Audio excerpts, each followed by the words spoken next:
హిందువులు దేవుళ్లను ఎక్కువగా నమ్ముతారు. అయితే వారి నమ్మకం నిజమైన ఘటనలు కూడా లేకపోలేదు.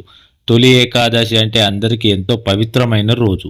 ఈ పండుగ సందర్భంగా నల్లమల దట్టమైన అడవిలో కృష్ణానది ఒడ్డున ఉన్న పాలంక వీరభద్రుడి క్షేత్రానికి భక్తులు పోటెత్తుతారు. ప్రకాశం జిల్లా ఎర్రగొండపాలెం మండలం పాలుట్ల సమీపంలో దట్టమైన నల్లమల అరణ్యంలోని లోయలో కొండచర్య క్రింద వెలిసి ఉన్న పురాతన పాలంక వీరభద్రస్వామి భద్రకాళి అమ్మవార్లను దర్శించుకునేందుకు వేలాదిగా భక్తులు తరలివస్తారు. ఈ పాలాంక క్షేత్రానికి సంతానం కలగని దంపతులు ఎక్కువగా వస్తూ ఉంటారు. స్వామి అమ్మవారి గుడిపై భాగంలో ఉన్న కొండచర్య నుండి నీటి చుక్కలు పడుతూ ఉంటాయి.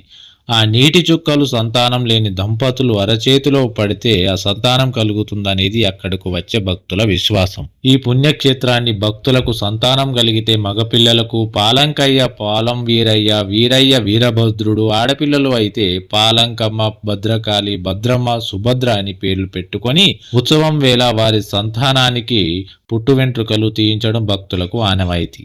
ఈ పురాతన పాలంక క్షేత్రమును దర్శించుకునేందుకు ప్రకాశం, గుంటూరు, కర్నూలు జిల్లాలతో పాటు తెలంగాణ రాష్ట్రంలోని మహబూబ్ నగర్, నల్గొండ జిల్లాల నుండి భక్తులు వేలాదిగా అక్కడికి చేరుకొని స్వామిని దర్శించుకొని పునీతులు అవుతూ ఉంటారు.